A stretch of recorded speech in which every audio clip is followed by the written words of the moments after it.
rise in cotton prices in the past month, do you think China will sell more cotton from its warehouses to arrest prices?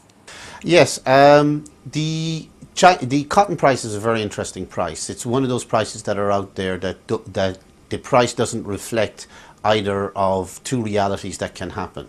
One, China can release its cotton from the warehouse, which would result in the price that's currently in the market being very high and the price going down, or not release, where we see the price being very low. It is something that we, for our funds, find very difficult to make a call on, so we tend to avoid it as a commodity. For cotton farmers in China and India who have to make a decision on next year, we think the fundamentals of cotton pricing is still good over a 2 to 3 year period, so they may continue to take the risk and plant their cotton. What are your best picks in agro-commodities for the next quarter? We would, again, I would repeat, we would like sugar. We also think corn is still a good bet in the market.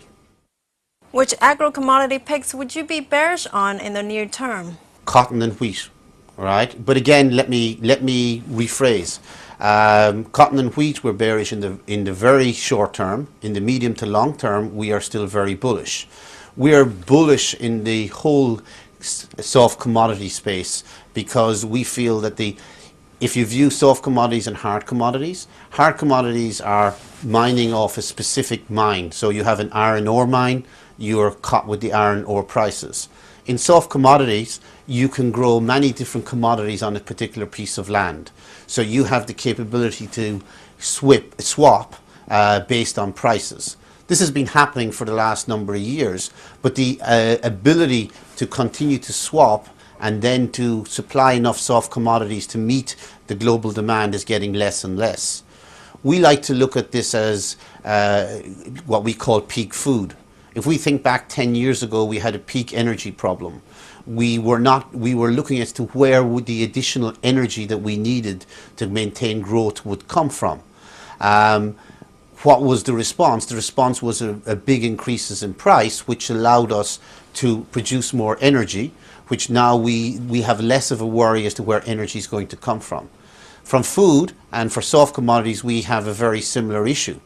Whilst we have had an increase in productivity, which has allowed yields and production to increase, we've also had a larger increase in utilization or eating or use of those soft commodities, whereby the ending stocks each year generally stay static, but they are becoming a lower and a lower proportion of the utilization. So we do think that there is a big crunch coming.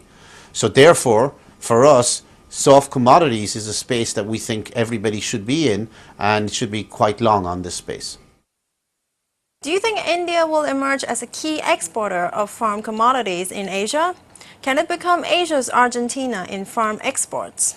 There is no reason why it cannot. However, I do believe that within India there needs to be some structural changes which encourages the farmers, particularly small-holding farmers, to build themselves up into viable independent businesses.